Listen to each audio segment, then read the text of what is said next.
Joining us now to discuss, amongst other things, Alphonso Davies' interview, but also the upcoming Bundesliga campaign, Casey Keller, who's taking over the journalism role here. They're calling him a young Gab Marcotti, Casey. Oh, yeah, thank you. That's exactly how I want to be thought of. No, it was cool. You know, I was in Chicago for a Sounders game and was able just to, slide over into D.C. and do those couple interviews with the guys with Bayern. I mean, Bayern are such a professional setup. It's so cool to, kind of watch the way that they operate, and everybody was super gracious and great interviews. Yeah, so I saw a lot of the conversation centered around Bayern, but what we just saw a lot of it was around the Canadian national team. You talked about his expectations for the World Cup. They're in Group F. They're in there with Belgium, Croatia, and Morocco. What are your expectations for Canada? You think they'll survive that group?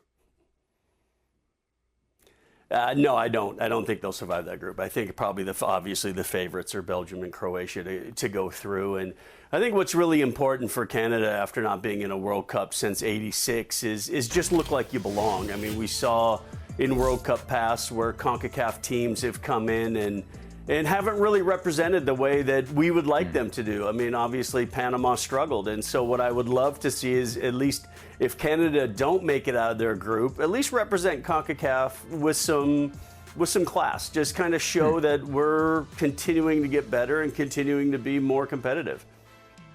Casey, I'm pretty optimistic about Canada. I realize it's a tough group, but when you look at what they do have, I think compared to everybody else in CONCACAF, right, they've probably got the best finishers in David and Larin.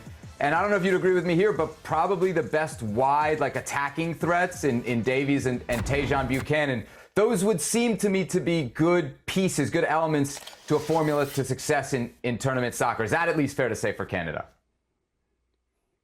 It's fair that they definitely have some pieces. They're young, they're inexperienced at that level, obviously, and I think that's going to be one of the most difficult things is having so many players that really haven't been on that big stage. And look, it's very similar with the U.S. team as well. Yes, you got a lot of guys playing at clubs and doing things, but not qualifying for the last World Cup definitely puts them at a little bit of a disadvantage. So yes, I agree with you, Seb. I think Canada have some really intriguing pieces in their side, and so much of it will depend on, like we see in so many different teams who don't have the biggest squads, are the right players fit and in form at the right time? I mean, it's a question that Canada's going to have to deal with, and it's a big issue that the U.S. are going to have to deal with as well.